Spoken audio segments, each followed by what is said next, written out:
Hilang kedatangan tokoh-tokoh yang sudah dinubuahkan. Akan muncul Al-Mahdi, akan muncul Dajjal, akan muncul Yajuj Majuj, muncul yang itu harus dimimpikan oleh banyak orang. Karena itu panduannya.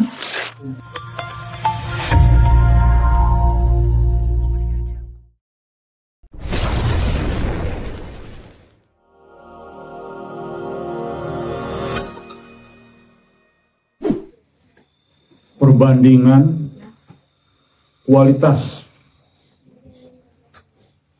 atau ukuran kebenaran dalam sebuah mimpi disandingkan antara mimpi pribadi yang dialami oleh pribadi disandingkan dengan mimpi yang dialami oleh banyak orang tentang satu hal yang sama. Ini penting, sebetulnya pernah disampaikan, namun kali ini kualitasnya kita tingkatkan lagi pengetahuannya. Karena sepertinya masih ada terus korban-korban dari ujian yang bersumber dari mimpi pribadi. Maka saya ingin membahas ini lebih detail, lebih lanjut, dan dengan pendalaman lebih dari sebelumnya. Dulu kita pernah menyinggung bahwa sesuatu perkara atau sesuatu hal akan jauh lebih berkualitas mimpinya ketika dimimpikan oleh lebih dari satu orang. Itu berkali-kali kita sampaikan. Namun saya melihat sebagian masih belum menyadarinya. Bahkan kita sudah sampaikan dengan dalil hujah, tapi tetap saja lebih percaya kepada mimpi satu orang dibandingkan dengan mimpi banyak orang dengan hal yang sama. Baik rekan sekalian, ukuran mutlak kebenaran sebuah mimpi dalam pandangan Islam dapat dijelaskan secara terperinci merujuk kepada Quran.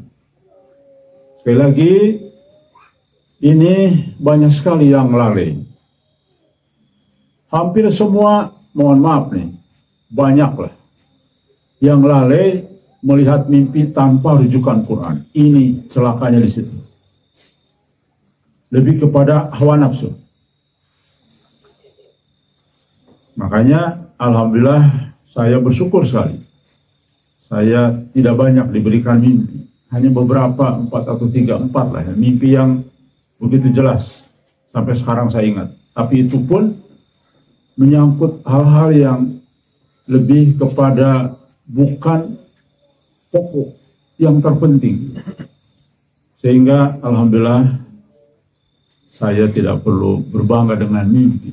Kenapa? Karena saya dititipkan mimpi hanya sedikit.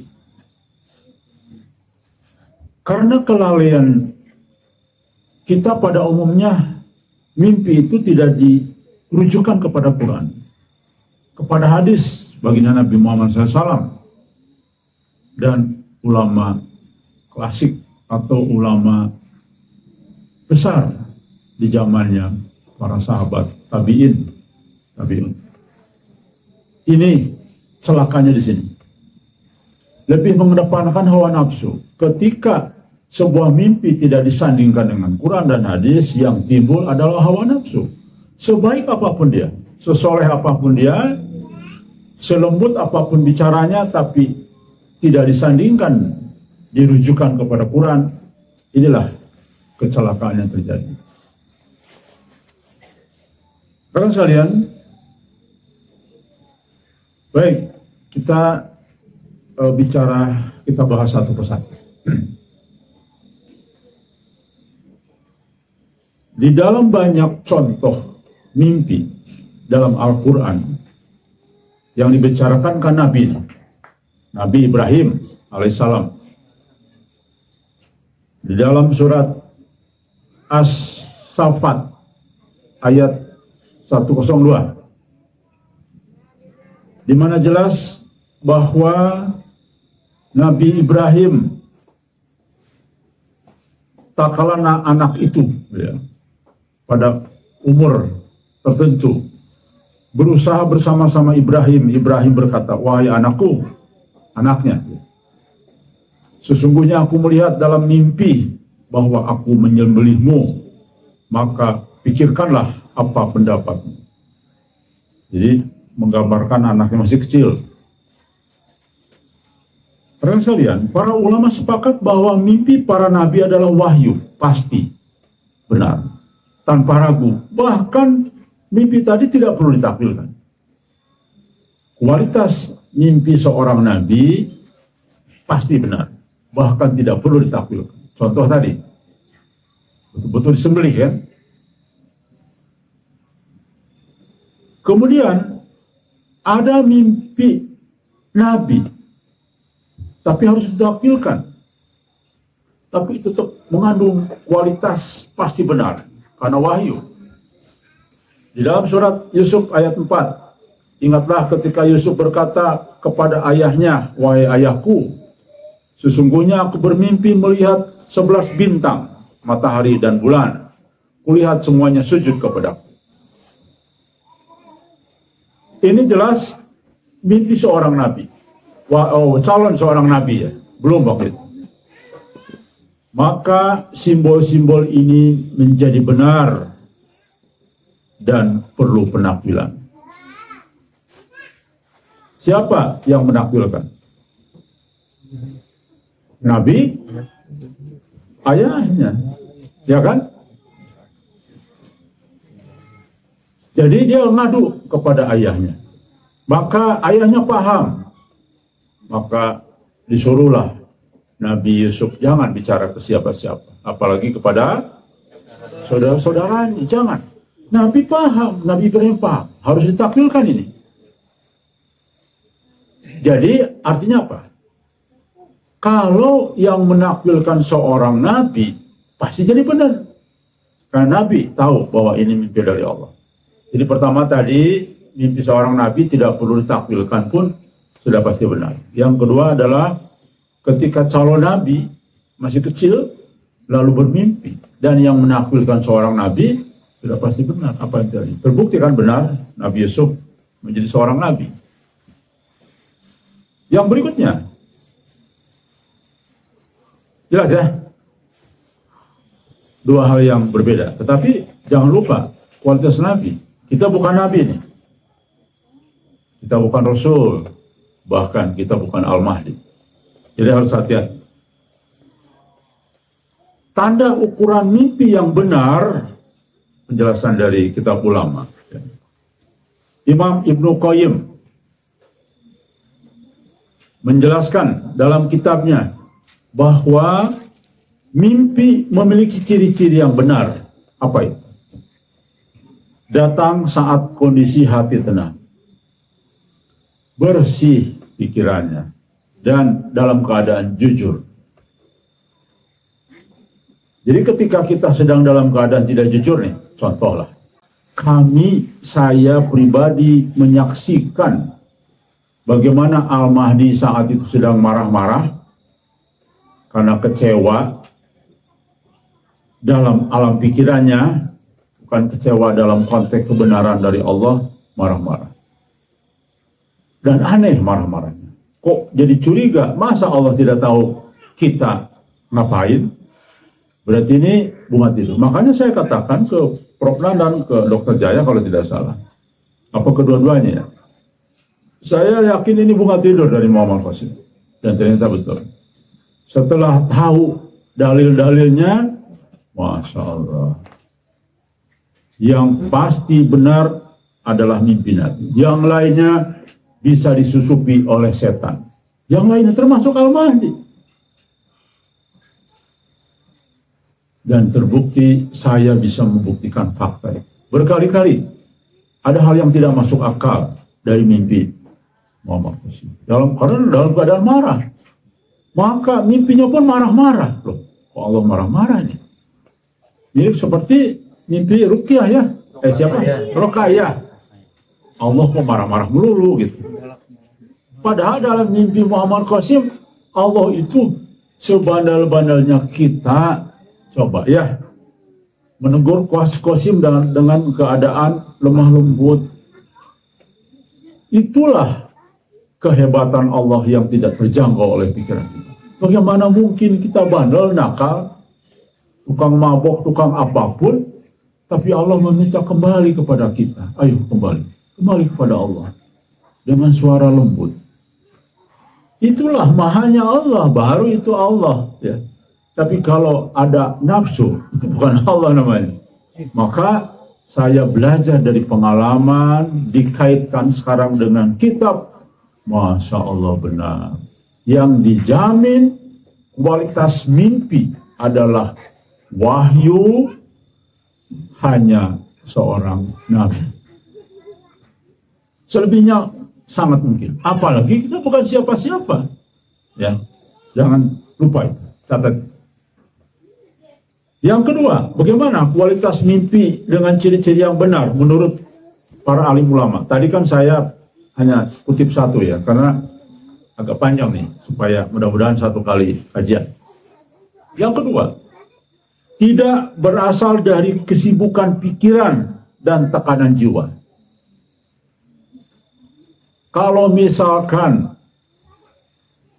Mas Udin sudah lama menduda, lalu ingin kebelet nikah lagi. Kebelet nikah lagi. Bermimpilah Kang Udin. Bisa jadi bukan mimpi benar, tapi karena tekanan jiwa. Nah, ini kata ulama, bukan kata saya. Jadi bisa jadi, Kang, saya bermimpi begini. Bisa jadi gue nggak tidur. Ya, ada nih di sini, ya, yang bermimpi begitulah kurang lebih dikait-kaitkan dengan pernikahan. Hati-hati ya, karena itu bisa jadi datangnya dari psikologis bukan setan, dari tekanan jiwa, angan-angan bolehlah, kesibukan pikirannya nikah terus, akhirnya banyak mimpi tentang nikah, ya kan? Darurat. Coba. Darurat. Oke, baik. Ini contoh saja. Yang ketiga, bagaimana ciri-ciri mimpi yang benar? Memiliki makna yang dalam dan tersusun rapi, tidak acak dan tidak jelas. Jadi mimpi benar itu biasanya jelas, sederhana, tidak menjelimet dan tidak terlalu aneh-aneh lah, dan mudah ditakjubkan. Ya, rekan sekalian, yang berikutnya, apa ciri berikutnya?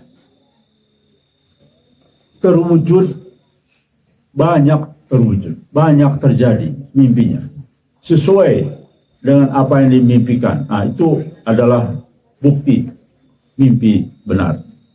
Mimpi para nabi dalam Al-Quran benar terjadi semua. Nah, itu.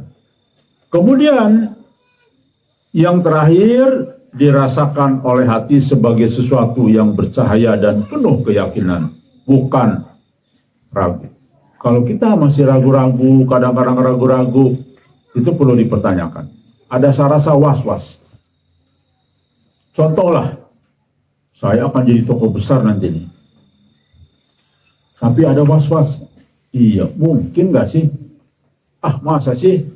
Begitu. Nah, itu agak was-was menurut kitab ulama, hati-hati. Ada rasa was-was. Kecuali dimimpikan banyak orang ya, tidak was-was karena bukan dia yang bermimpi. Baik, jelas saya kira itu. Menurut Imam Ibnu Qayyim. Kalau menurut Imam Nawawi, beliau menjelaskan bahwa mimpi yang benar tidak bertentangan dengan syariat. Jika bertentangan dengan syariat, maka itu bukan dari Allah walaupun nampak indah. Ru'yah yang benar hanya terjadi kepada orang soleh, orang alim, namun terkadang juga kepada orang biasa sebagai peringatan dan petunjuk khusus. Saya pernah mengatakan, orang yang bermimpi belum tentu itu sesuatu yang seolah-olah derajat tertinggi, belum tentu. Kenapa? Bisa jadi itu peringatan untuk dirinya. Allah masih memanggilnya. Tapi mimpi itu banyak peringatan. Jadi belum tentu bahwa seorang banyak yang mimpi kemudian dianggap sudah punya makom sendiri. Padahal itu peringatan. Sama dengan banyaknya mimpi Muhammad Qasim dalam bentuk peringatan untuk Qasim. Karena seperti yang tadi Mas Suhada sampaikan, Qasim masih dalam keadaan lalai. Di dalam mimpi lain, Qasim sedang tertutup topeng. Di dalam mimpi lain, Qasim tergoda dunia. Berarti banyak mimpi lain teguran buat Qasim. Betul ternyata. Setelah ditakwilkan, ternyata ini tipe mimpi, jenis mimpi peringatan untuk Qasim sendiri. Lalu kenapa disuruh dibagikan? Untuk pembelajaran bagi umat. Karena Al-Mahdi itu milik umat, maka Al-Mahdi harus jadi contoh. Lihat, Al-Mahdi saja bisa tertipu oleh kekuatan sistem Dajjal, oleh sihir Dajjal. Bahkan dalam hadis jelas isyaratnya Al-Mahdi tidak mampu menghadapi Dajjal. Yang mampu adalah Nabi Isa alaihissalam. Ya, jelas sekali. Syarat mutlak kebenaran Nabi, kebenaran mimpi. Bab ketinggiannya ya. Berikut kriteria dan penjelasannya. Ini syarat mutlak. Sesuai dengan syariat. Artinya apa? Tidak boleh mengandung perintah maksiat, syirik, kebencian terhadap kebenaran. Atau apa coba? Menyelisih dengan mimpi yang jama'i. Artinya mimpi di banyak orang. Contoh, saya bermimpi yang jadi Al-Mahdi itu adalah Mas Huda. Tapi teman-teman, ada 4 orang Al-Mahdi itu Mas Suhada. Mana yang benar? Maka yang jama itulah kualitas mimpi yang benar. Wajar, masuk akal, dan sangat manusiawi, ya. Kemudian diperkuat oleh kejujuran pelaku. Kalau pelaku jujur, memang orang yang sangat jujur, itu mempengaruhi kualitas mimpi. Kalau orang itu jujur, sesuai dengan hadis, orang yang mimpinya paling benar adalah paling jujur. Hadis riwayat Muslim. Itu kualitas mimpi tergantung. Jadi tadi tergantung dari banyak hal, termasuk ketika harus bertabrakan dengan mimpi banyak orang, maka gugurlah mimpi satu orang ini. Kecuali mimpi Nabi. Terbebas dari pengaruh syahwat atau ketakutan dunia. Nah ini dia. Mimpi yang lahir dari keinginan kuat. Nah ini dia. Atau ketakutan bukan dari Allah. Dijamin bukan dari Allah. Itu kata apa tadi? Imam Nawawi. Ya. Tanpa dalam waktu dekat. Nah begini rekan sekalian. Berikutnya apa? Mimpi yang kualitas sangat bagus adalah mimpi di siang hari, di tengah hari, dan menjelang pagi. Sepertiga malam. Artinya bisa dari jam 1 sampai dengan jam 3 lah sebelum subuh. Nah itu kualitas mimpi. Jadi kalau mimpi jam 10 pagi atau jam 7 pagi, itu kualitasnya harus dicermati dengan cermat ya, karena itu kualitas mimpi yang tidak bagus. Nah kurang lebih demikian poin-poinnya kualitas mimpi yang bagus. Jadi teman-teman sekalian, Kalau ada seseorang yang mengaku mimpi, bagus mimpinya, bagus, indah-indah. Seperti Ci Susila, kan indah-indah tuh. Bahkan sampai indahnya kayak puitis gitu loh.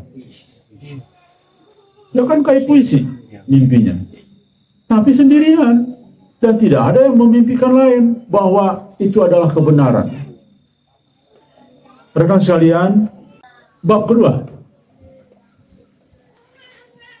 Saya akan menjelaskan lebih stressing kepada mimpi pribadi sendiri disandingkan langsung dengan mimpi banyak orang.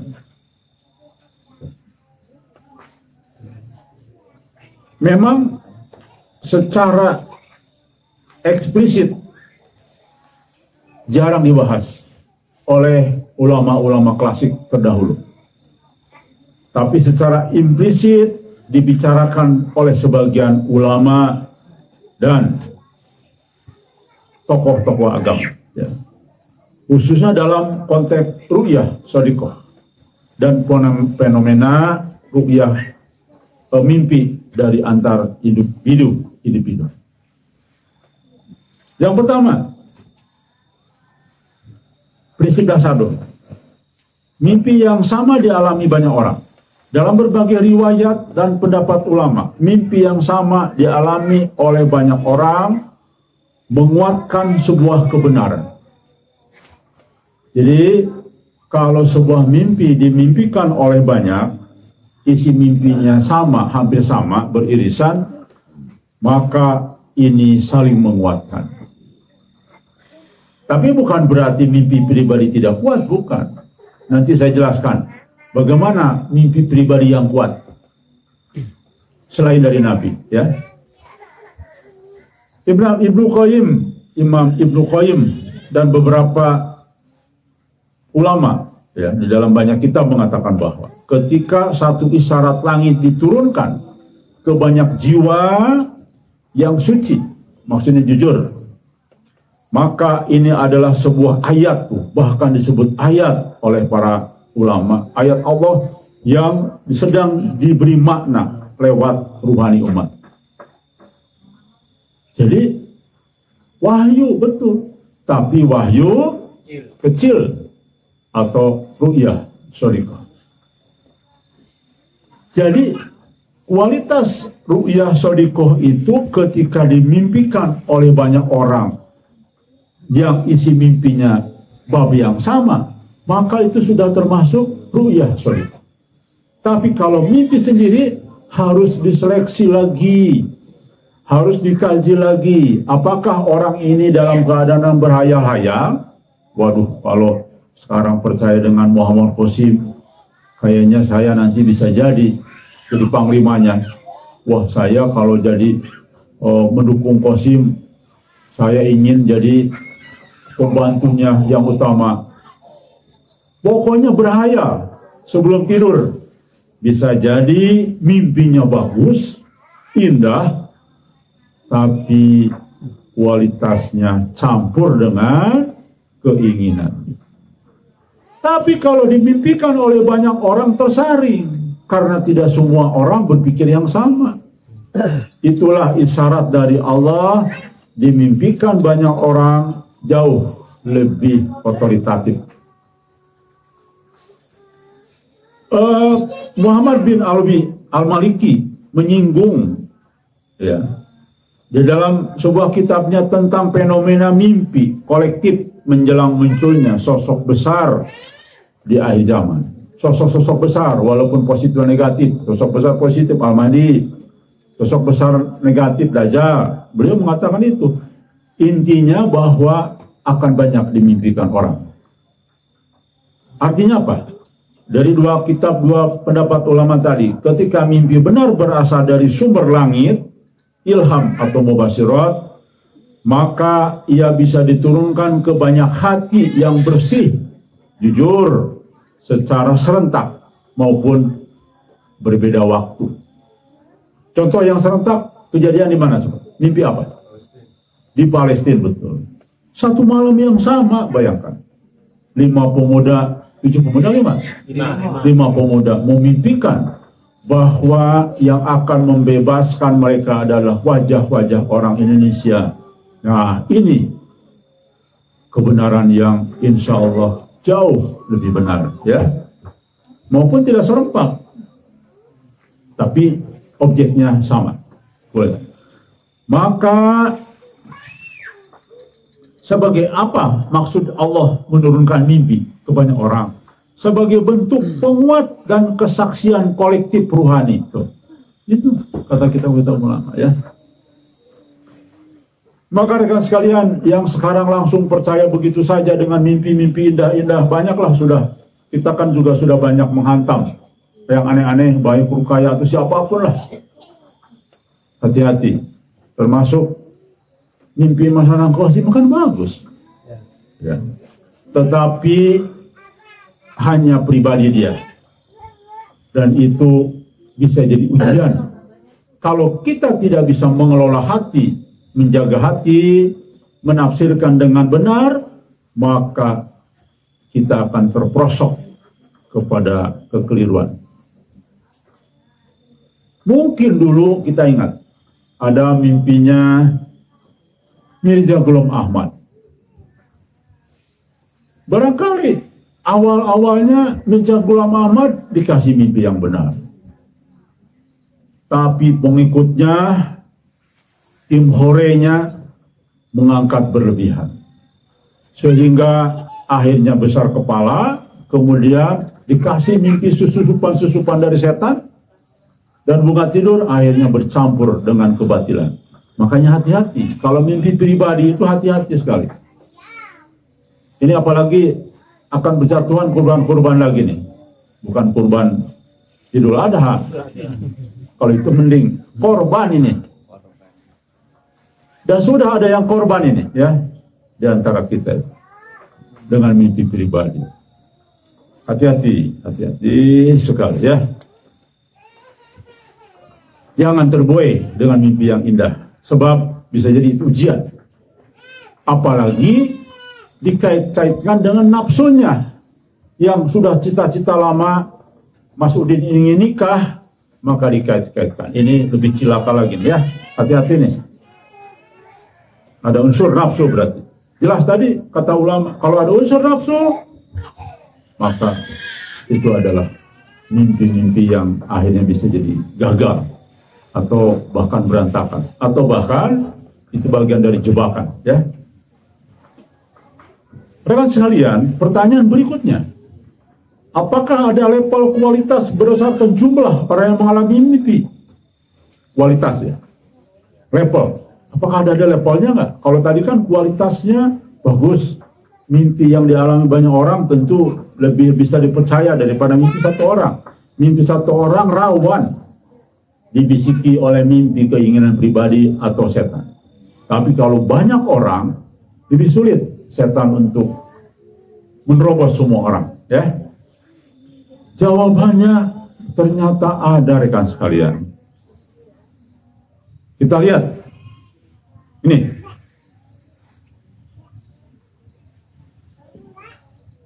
Pertama, mimpi personal PS. PS itu apa? Lawan. Versus, ya betul. Versus.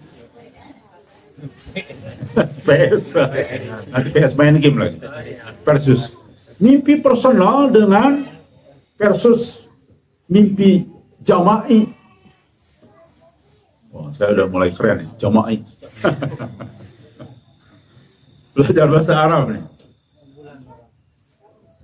Aspek. Pertama harus lihat aspek.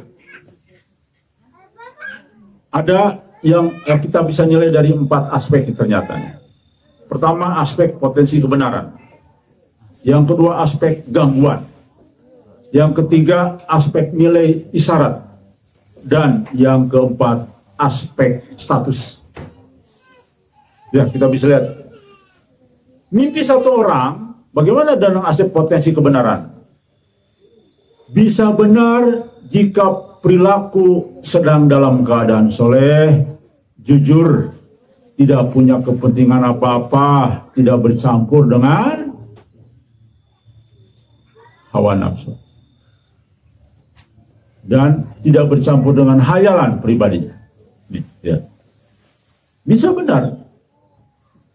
Lalu gimana kalau mimpi banyak orang? Lebih besar potensi kebenarannya. Itu rangkuman dari kitab-kitab ulama. Gak percaya? Silakan baca. Baca di e-books. Silahkan. Kitab-kitab ulama. Baik dari Ibnu Sirin, Ibnu yang lain lah. Bahkan bukan ulama penafsir mimpi pun ada ternyata.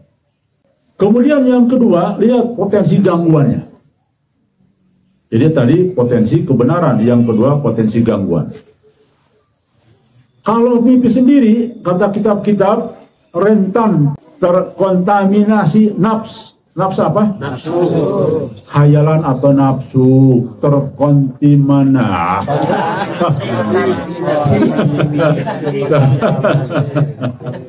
Ya. Ini sebetulnya saya sengaja biar nggak ngantuk. Pembelaannya. Nah, itu harus memang harus pembicara harus pintar bersilat lidah. Padahal salah dianggap sengaja ya. Pada bangun itu kan. Pada bangun tuh, iya kan benar. Baik, mimpi satu orang tadi, hati-hati, rawan. Tapi mimpi banyak orang lebih sulit diganggu setan secara bersamaan maupun serempak atau di waktu yang berbeda. Karena jiwa seorang berbeda-beda. Rekan sekalian, itu kata kitab-kitab ulama. Tidak percaya, baca. Ya. Saya bukan menghayal atau mengarang. Oh ini karangan kandik, ya silakan saja. Buktikan tuduhan itu. Dengan Anda membaca kitab-kitab ya. Jangan hanya bertanya ke ChatGPT, tapi langsung ke e-book-nya para ulama penafsir kitab ya. Lalu yang ketiga, nilai isyarat itu penting. Jadi tadi potensi kebenarannya, kemudian potensi gangguannya. Yang ketiga, nilai isyarat. Mimpi satu orang, isyarat individual atau khusus. Biasanya untuk diri sendiri. Kalau mimpi banyak orang, isyarat kolektif umum dari Allah untuk kepentingan orang banyak.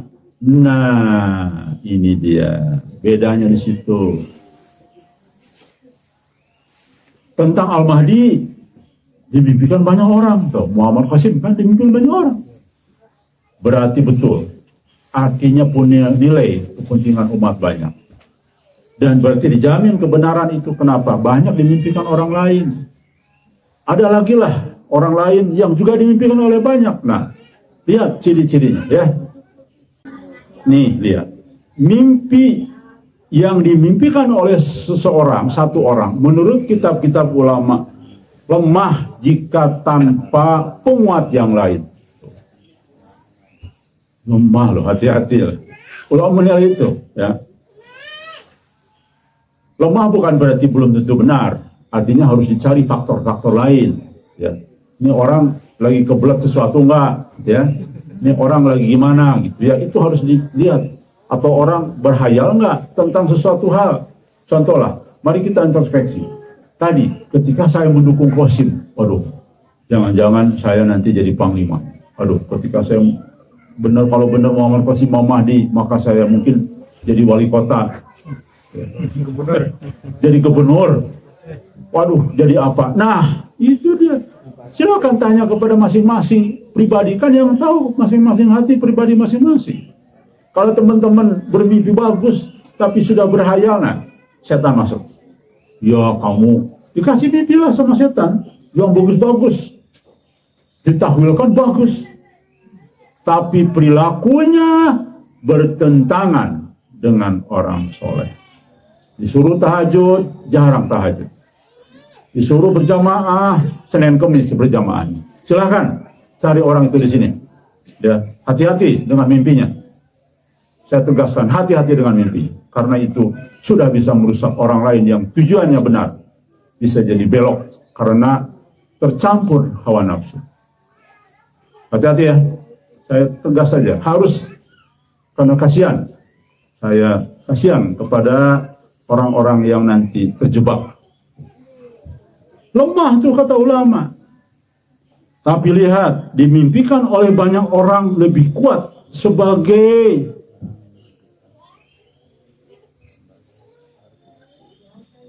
informasi ruhani, sebagai petunjuk ruhani lebih kuat jika dimimpikan oleh banyak orang. Jelas ya statusnya. Baik, bahkan ada perbandingan ini ya. Ini luar biasa nih. Ini contoh, dimimpikan satu orang, artinya kesaksian individu. Apa tindakannya? Perlu ditimbang, dipikirkan mendalam. Jangan dulu disampaikan ke orang lain, kecuali ada perintah dari Allah. Tapi kalau mimpi itu sudah berjamaah, maka itu lebih baik disampaikan. Kenapa demikian? Karena kepentingan biasanya kepentingan umat. Jadi perlu dipertimbangkan ini. Jangan langsung disampaikan, kecuali punya nilai pelajaran bagi yang lain. Tidak apa-apa. Tidak ada larangan. Coba sebutkan ada larangan tidak? Kecuali mimpi dari setan. Jangan. Bahkan Nabi harus memerintahkan untuk meludah dan membaca sesuatu untuk sampai tidak terjadi mimpi itu. Oke. Kenapa? Perlu pertimbangan. Kata kitab-kitab ulama. Karena harus melihat keistiqomahan pribadi pemimpi. Tuh, lihat ya.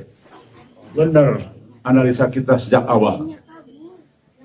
Jadi kalau ada seorang yang mimpi, tapi tidak sesuai ya dengan kepribadiannya, maka hati-hati, ini akan jadi masalah ya. Lalu kemudian dimimpikan 2-3 orang, bagaimana? Nah, kesaksian disebut dengan kesaksian kecil kolektif. Ini sudah mulai menunjukkan tanda penguatan ilahiyah. Jadi kalau dimimpikan 2-3 orang, objeknya sama atau isinya sama, ini sudah merupakan kesaksian kecil kolektif. Kalau tadi kan individual. Dan ini kitab-kitab ulama mengatakan bahwa ini sudah mulai ada penguatan ilahiyah. Nah, ini mulai harus kita lebih yakin. Yang berikutnya, dimimpikan 4 atau 9 orang atau kesaksian kelompok. Bagaimana? Ini mengarah kepada isyarat langit, yaitu menyapa komunitas yang menyangkut informasi penting. Oh, biasanya kalau sedang dimimpikan lebih dari 3 orang atau 4 orang ke atas, maka ini biasanya informasi menyangkut kepentingan lebih luas kelompok. Betul kan? Lihat coba apa yang terjadi. Kalau kita analisa benar ya. Lalu bagaimana kalau dimimpikan oleh lebih dari 10 orang? Nah ini teman-teman harus paham ya. Ini namanya kesaksian umat. Kalau tadi kesaksian kelompok, ini kesaksian umat. Ini sudah termasuk kategori ru'yah al-jamaah, yaitu mimpi kolektif. Bahkan puluhan kesaksian umat yang besar mirip fenomena ru'yah ilahiyah ya. Seperti menjelang kedatangan tokoh-tokoh yang sudah dinubuahkan. Akan muncul Al-Mahdi, akan muncul putra Bani Tamim, akan muncul Dajjal, akan muncul Yajuj Majuj. Muncul yang itu harus dimimpikan oleh banyak orang. Karena itu panduannya. Nah ini mari kita mulai paham ya. Masya Allah, itu kata kitab-kitab ulama, bukan kata saya pribadi, rekan sekalian ya. Jelas saya kira ini adalah panduan kita bagi penduduk rohani. Yang bukan bagi penduduk rohani, monggo silahkan mendefinisikan sendiri. Tapi bagi penduduk rohani, pegangannya Quran, hadis, dan kitab-kitab ulama terdahulu. Maka alhamdulillah, Masya Allah, kita mampu menghidupkan lagi para ulama besar. Kita akhirnya mampu dan ternyata diberikan arahan untuk menafsirkan mimpi menurut kitab-kitab ulama terdahulu. Artinya apa? Kita menghadirkan kembali, menghidupkan kembali ulama-ulama penafsir. Tabi'in, bayangkan. Walaupun beliau bukan menulis langsung, tapi para muridnya. Tapi kan beliau langsung pada belajar kepada Ibnu Sirin. Para muridnya yang menyusun itu, betul. Dalam sejarah itu. Karena zaman dulu kan sangat jarang ya. Bahkan mungkin bisa jadi Ibnu Sirin tidak bisa menulis barangkali. Ya. Tapi bisa di cross check dengan kitab yang lain yang sudah menulis. Misalkan ada apa? Tafsir apa? Ibnu Khaldun misalkan. Ternyata sejalan mimpinya. Coba silakan. Ketika Anda menggunakan teknologi lah. Menurut tafsir Ibnu Khaldun, Ibnu Khaldun dan yang lainnya. Ternyata mirip. Ada kesamaan. Persis bahkan hampir sama itu. Walaupun perbedaan pendekatannya agak berbeda, tapi hasilnya sama. Itu teruji namanya. Kenapa? Karena semuanya bersumber dari Quran dan hadis. Kesimpulan resumenya ada, ya. Ketika mimpi satu orang saja atau kesaksian individu masih perlu dipertimbangkan dengan kondisi batin seseorang tersebut. Kalau jiwa pemberontak, jiwa tidak bisa berjamaah, jiwa yang maunya sendiri, udah harus diragukan itu ya. Oke, itu kata ulama. Apalagi ada maksud tertentu. Kalau 2 orang, 3 orang, tanda bahwa langit mulai menurunkan pesan lebih dari 1 jiwa. Ini awal munculnya pola ilahi dalam peristiwa gaib. Polanya begitu. Kalau ada sesuatu yang penting menyangkut yang dinubuahkan, pasti dimimpikan oleh lebih 1 orang. Dan jaminan ya. Kemudian yang berikutnya, kalau dimimpikan 4 orang lebih, maka sudah dianggap sebagai bentuk pemberitahuan dari alam malakut. Alam malakut apa? Malaikat yang menyapa kelompok orang tersebut. Tuh ya. Jadi artinya kalau mimpi lebih dari 4 orang dimimpikan dengan bab yang sama, maka tingkatannya. Rekan sekalian, saya kira kurang lebih demikian pada kajian pagi ini sebagai pembelajaran. Dan memang akan saja ada orang yang menjadi korban dari nafsu-nafsu mimpi pribadinya, ya. Hati-hati sekali lagi, hati-hati. Saya hanya menjelaskan apa kata kitab, apa kata ulama. Saya bukanlah ulama, saya hanya mengutip, menyaring dan menyimpulkan supaya kita lebih mudah di dalam rangka mempraktekkan, menyeleksi, melihat semua fenomena mimpi yang bermunculan. Mudah-mudahan kita tidak akan pernah jadi korban mimpi-mimpi yang bisa menyesat kita. Mudah-mudahan kita selalu terbimbing dengan kebenaran yang datangnya dari Allah Subhanahu wa Ta'ala.